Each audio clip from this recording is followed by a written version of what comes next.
ranomasina Mozambika, ny atsimo reniranony Menarano, dia misy ny distrika limitrophe Atsinana, dia Benentsy, Bekily, Beloa, zay no ny mamaritra le faritra ho atsimo. Mafeno fepetra hahazo faritra vaovao ny faritra atsimo raha ny fanazavana fa sady mamokatra io faritra io no mbola be ponina.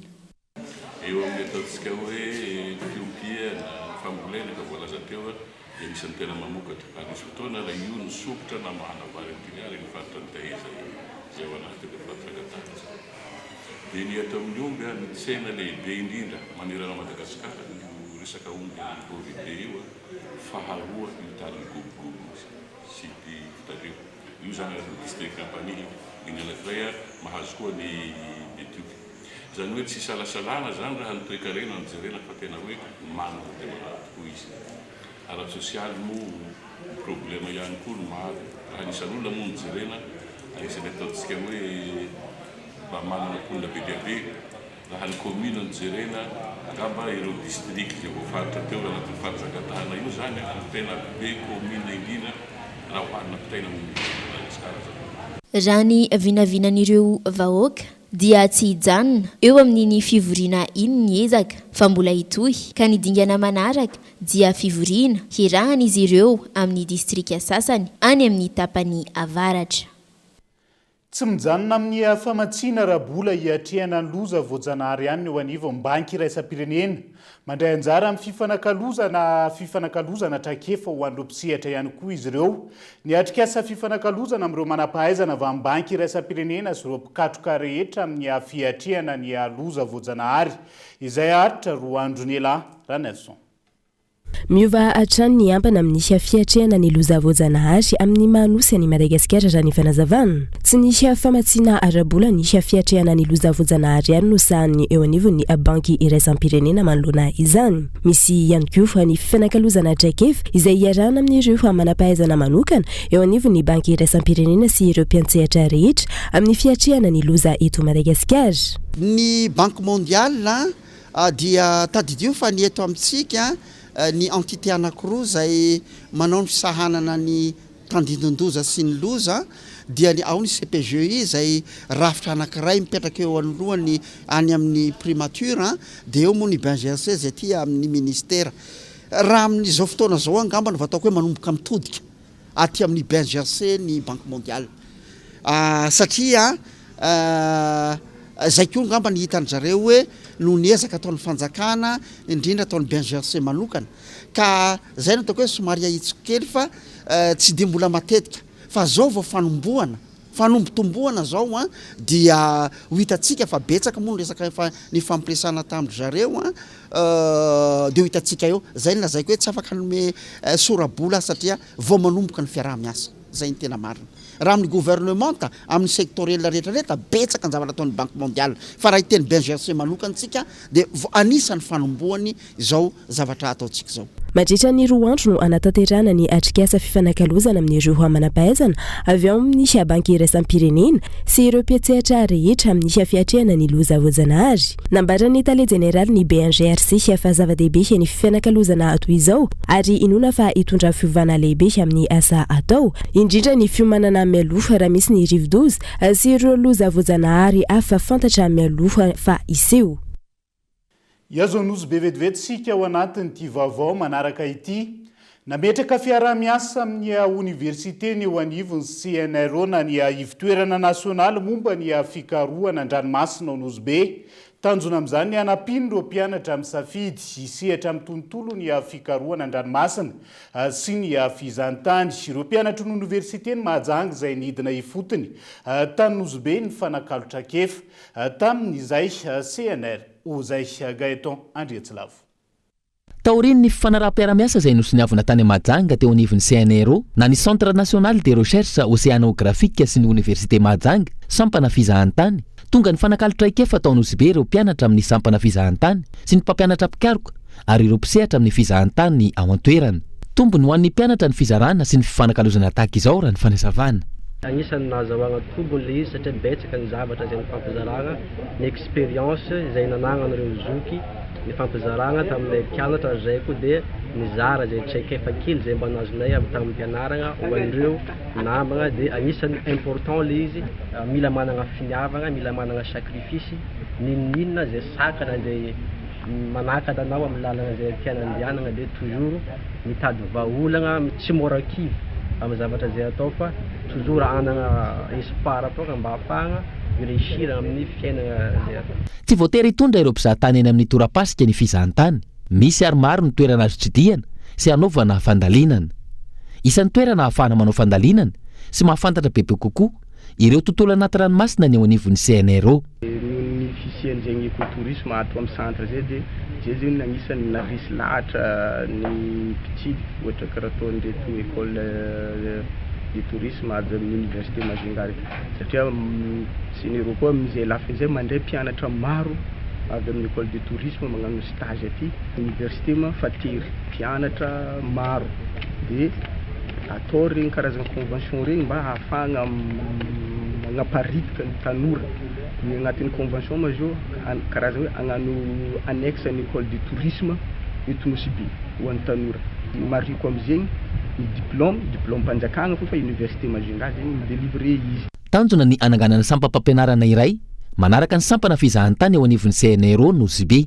Tanjona ihany koa ny ananganana ivitoerana tahaka ny CNRO amin'ireo université manerana ny Nosy ka isantarana izany ny ao amin'ny université Mahajanga. Maresaka iraisam-pirenena olona narivo no tandindon-doza ao Japon amin'izao fotoana izao. Vokatry ny rotsakorana mahery vaika miseho any an-toerana misy ny filazana loza fanairana ho an'ireo mponina ao an-toerana indrindra ny ao atsimo andrefana fantatra treto fa iray ny namony ainy ary ampolon'ireo mbola tsy hita popoka hatramin'ny androany. Mahery vaika ny rotsakorana any Japon androany alatsinainy nandritra ny ora maro no nilatsaka ny ora mikijy tao atsimo andrefan'ny Japon namoaka filazana fanairana araka izany ireo tompon'andraikitra any an-toerana izay miantefa amin'ny olona manodidina ny rotapitrisy nanambarany prefekturany faritra iray amin'ireo rotsakorana mafy tany an-toerana ity rotsakorana ity tadindon-doza ny tsiraray manoloana izany any amin'ireo faritra ambanivohitra nisy ny fiotsan'ny tany ary namony ainy ny vehivavy 7 taona voatototry ny tany.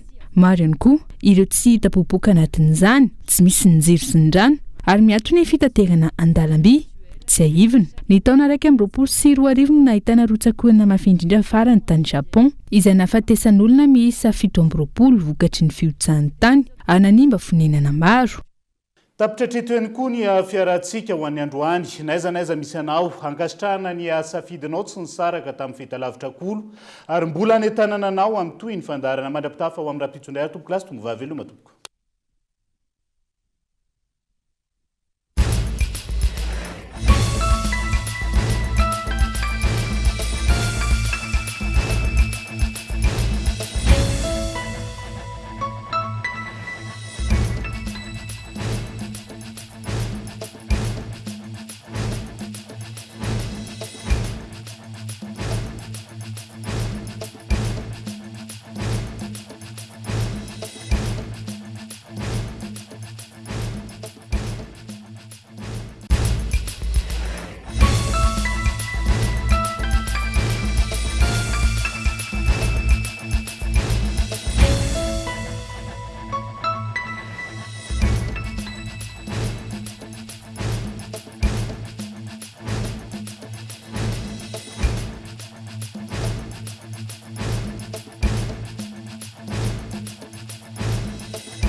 De beaux projets pour des budgets serrés. Batimax, le partenaire des bons plans. Batimax, la qualité au meilleur prix. Vous a présenté Ni Vaovao. 5G Batelma, des actualités uniques, dynamiques et renversantes dans le journal TV.